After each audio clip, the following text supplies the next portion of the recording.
इस हंसते खेलते ट्रेन में किसी को जरा भी अंदाजा नहीं था कि बाहर पूरा शहर एक रहस्यमयी ज़ॉम्बी वायरस की चपेट में आ चुका है। और अब वो वायरस तेजी से इस ट्रेन की तरफ बढ़ रही है। एक पिता जो अपनी बेटी के लिए कभी वक्त नहीं निकाल पाया, अब उसके पास उसे बचाने के लिए शायद सिर्फ कुछ ही घंटे बचे हैं।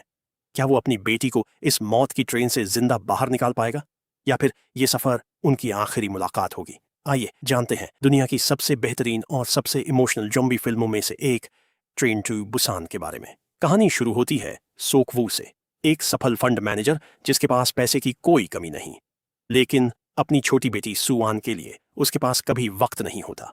आज सुआन का जन्मदिन है। सुआन की बस एक ही इच्छा होती है, अपने जन्मदिन पर अपनी मम्मी से मिलना, क्योंकि उसके मम्मी पापा अब साथ नहीं रहते और उसकी मम्मी बुसान में रहती हैं। पहले तो सोकू साफ मना कर देता है, लेकिन जब उसे अपनी गलती का एहसास होता है तो वो खुद सुआन को बुसान छोड़ने का फैसला करता है। अगली सुबह दोनों के टीएक्स ट्रेन पकड़ने स्टेशन पहुंच जाते हैं। उसी समय शहर के अलग अलग हिस्सों में कुछ अजीब घटनाएं हो रही होती हैं। कहीं सड़क पर बड़े एक्सीडेंट, कहीं लोग जान बचाकर भाग रहे हैं, तो कहीं चारों तरफ पुलिस और एम्बुलेंस दिखाई दे रही है। लेकिन अभी तक किसी को नहीं पता कि आखिर हुआ क्या है। अब स्टेशन पर हमारी मुलाकात कुछ और लोगों से होती है। सबसे पहले सैंग हुआ, एक ताकतवर, दिल का बेहद अच्छा इंसान जो अपनी प्रेग्नेंट पत्नी सोंग क्यूंग के साथ सफर कर रहा होता है। फिर हम मिलते हैं योंगुक और जिनही से। दोनों एक ही बेसबॉल टीम के खिलाड़ी हैं और एक दूसरे को पसंद भी करते हैं। इसके अलावा दो बुजुर्ग बहनें इन गिल और जोंग गिल भी इसी ट्रेन में सफर कर रही होती हैं। एक होमलेस आदमी जो बुरी तरह डरा हुआ है चुपके से ट्रेन में आकर छिप जाता है। और आखिर में यौन सुख, एक अमीर बिजनेसमैन जो कुछ ही देर में साबित कर देगा कि हर राक्षस ज़ॉम्बी नहीं होता। सभी लोग अपनी अपनी सीट पर बैठ चुके होते हैं। ट्रेन चलने ही वाली होती है कि तभी एक लड़की पूरी ताकत से भागती हुई किसी तरह ट्रेन के अंदर चढ़ जाती है। ऐसा लग रहा था जैसे वो किसी से अपनी जान बचाकर भाग रही हो। वो लड़खड़ाते हुए ट्रेन के कोने में जाकर गिर जाती है।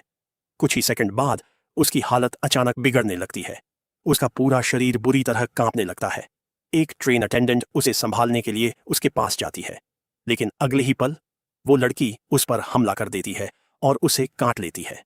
शुरुआत में किसी को समझ ही नहीं आता कि आखिर हुआ क्या है। कुछ ही सेकंड बाद वो अटेंडेंट भी ज़ॉम्बी बन जाती है और फिर जो भी उसके सामने आता है वो उस पर हमला कर देती है। जिसे भी ज़ॉम्बी काट रहा था वो कुछ ही सेकंड में खुद ज़ॉम्बी बनकर दूसरों पर टूट पड़ता है। पूरा एक कोच ज़ॉम्बीज से भर जाता है और फिर ये संक्रमण धीरे धीरे पूरी ट्रेन में फैलने लगता है। हर तरफ चीख पुकार मच जाते हैं। लोग बिना कुछ समझे सिर्फ अपनी जान बचाने के लिए भाग रहे थे। उन्हें अंदाजा भी नहीं था कि ये सफर अब उनकी जिंदगी का सबसे डरावना सफर बनने वाला है। सोकवू तुरंत सुआन का हाथ पकड़कर भागने लगता है। उसी दौरान उसकी मुलाकात सैंग हुआ से होती है, जो अपनी प्रेग्नेंट पत्नी सोंग क्यूंग को बचाने की कोशिश कर रहा होता है। दोनों मिलकर किसी तरह एक कोच का दरवाजा बंद कर देते हैं। बाहर दर्जनों ज़ॉम्बी लगातार दरवाजा तोड़ने की कोशिश कर रहे थे, लेकिन फिलहाल ये लोग सुरक्षित थे। इसी बीच सोंग क्यूंग एक ऐसी बात नोटिस करती है जो आगे चलकर सबकी जान बचाने वाली थी। कोच की खिड़की पर अखबार चिपक जाने की वजह से बाहर खड़े ज़ॉम्बी अंदर मौजूद लोगों को देख ही नहीं पा रहे थे। यहीं से इन्हें समझ आता है कि ये ज़ॉम्बी आवाज के साथ साथ सबसे ज्यादा अपनी नजर पर निर्भर करते हैं। दूसरी तरफ सोकवू अपने एक जान पहचान वाले को फोन करता है ताकि बाहर के हालात का पता चल सके। तभी उसे पता चलता है कि ये सिर्फ इस ट्रेन की समस्या नहीं है। पूरा देश तेजी से इस वायरस की चपेट में आ चुका है। कई शहरों में इमरजेंसी घोषित की जा चुकी थी। फिर भी सबको उम्मीद थी कि डेजॉन स्टेशन पर मिलिट्री उनका इंतजार कर रही होगी। कुछ देर बाद ट्रेन डेजॉन पहुंच जाती है। सभी लोग जल्दी जल्दी नीचे उतरते हैं, लेकिन स्टेशन पर अजीब सा सन्नाटा था। न कोई पुलिस, न कोई रेस्क्यू टीम और न ही कोई सैनिक। सभी लोग सावधानी से आगे बढ़ने लगते हैं। तभी उन्हें दूर कुछ सैनिक दिखाई देते हैं। उन्हें देखकर सबको लगता है कि अब वो सुरक्षित हैं, लेकिन ये राहत सिर्फ कुछ सेकंड की थी। अगले ही पल वो सैनिक भी ज़ॉम्बी बनकर सबकी तरफ दौड़ पड़ते हैं। पूरा स्टेशन एक बार फिर चीखों से भर जाता है। हर कोई अपनी जान बचाने के लिए जहां रास्ता मिलता उधर भागने लगता है। इसी अफरा तफरी में सोकवू, सैंग हुआ और योंगुक एक तरफ रह जाते हैं, जबकि सुआन, सोंग क्योंग और जिन्ही दूसरी तरफ फंस जाती हैं। अब उनके और उनके परिवार के बीच ज़ॉम्बीज़ से भरे 4 पूरे कोच खड़े थे, और अगर उन्हें अपनों तक वापस पहुंचना था तो मौत के उसी रास्ते से होकर गुजरना पड़ता। सैंघुआ बिना एक सेकंड गंवाए सबसे आगे चल पड़ता है। उसे पता था अगर कोई रास्ता बना सकता है तो वो खुद है।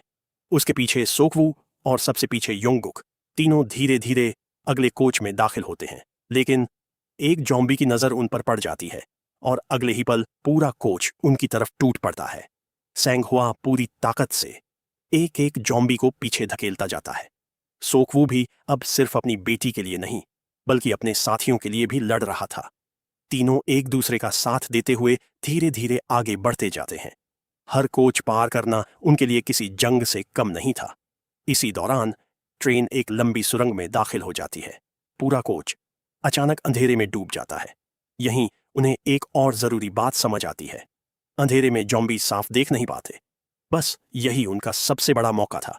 तीनों बिल्कुल बिना आवाज किए धीरे धीरे ज़ॉम्बीज के बीच से निकलने लगते हैं। हर कदम बहुत संभाल कर रखना पड़ रहा था। जरा सी गलती सीधी मौत बन सकती थी। तभी सोकवू के दिमाग में एक आइडिया आता है। वो अपना एक मोबाइल ज़ॉम्बीज से उल्टी दिशा में फेंक देता है, फिर दूसरे मोबाइल से उसी फोन पर कॉल करता है। फोन की आवाज सुनते ही सारे ज़ॉम्बी उस तरफ भाग जाते हैं। बस इसी मौके का फायदा उठाकर तीनों चुपचाप दूसरी तरफ से निकल जाते हैं और आखिरकार अपने परिवार तक पहुंच जाते हैं। लेकिन सबसे बड़ी मुसीबत अभी बाकी थी।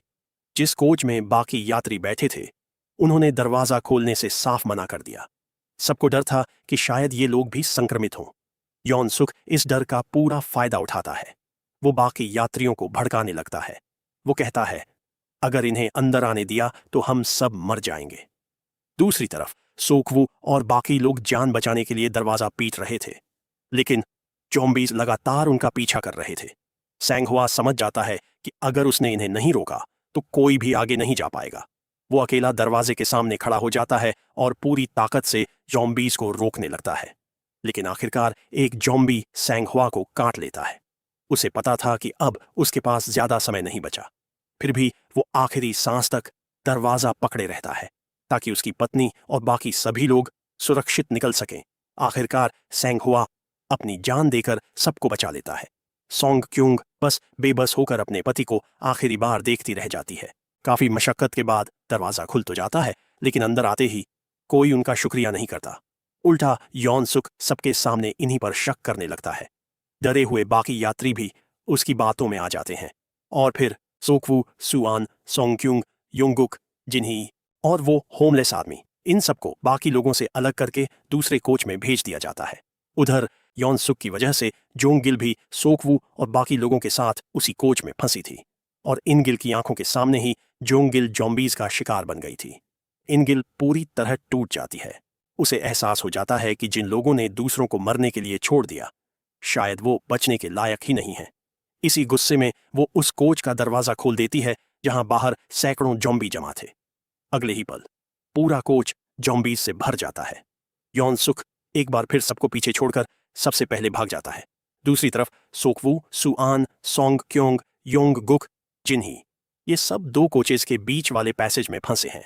वहीं सोकवू सुआन से बात करता है, माफी मांगता है उस रिसाइटल के लिए जहां वो नहीं आ पाया, उन तमाम वक्तों के लिए जब काम पहले था और बेटी बाद में।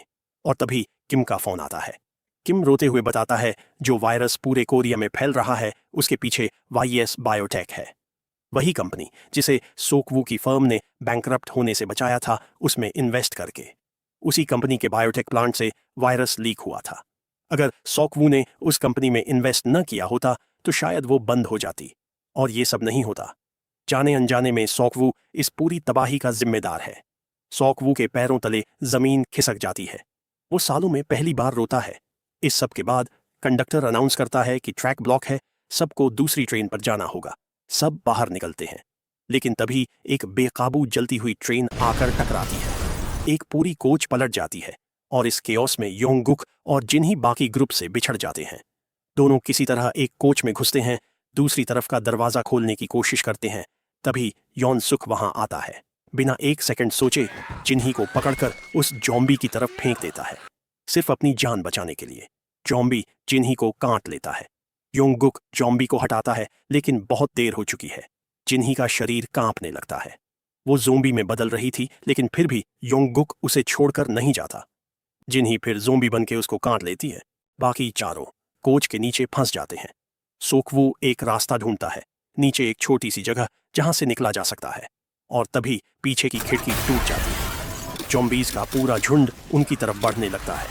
होमलेस आदमी रुक जाता है, मलबे में से मोटी मोटी तारें उठाता है और जॉम्बीज के सामने खड़ा हो जाता है, खुद एक दीवार बन के।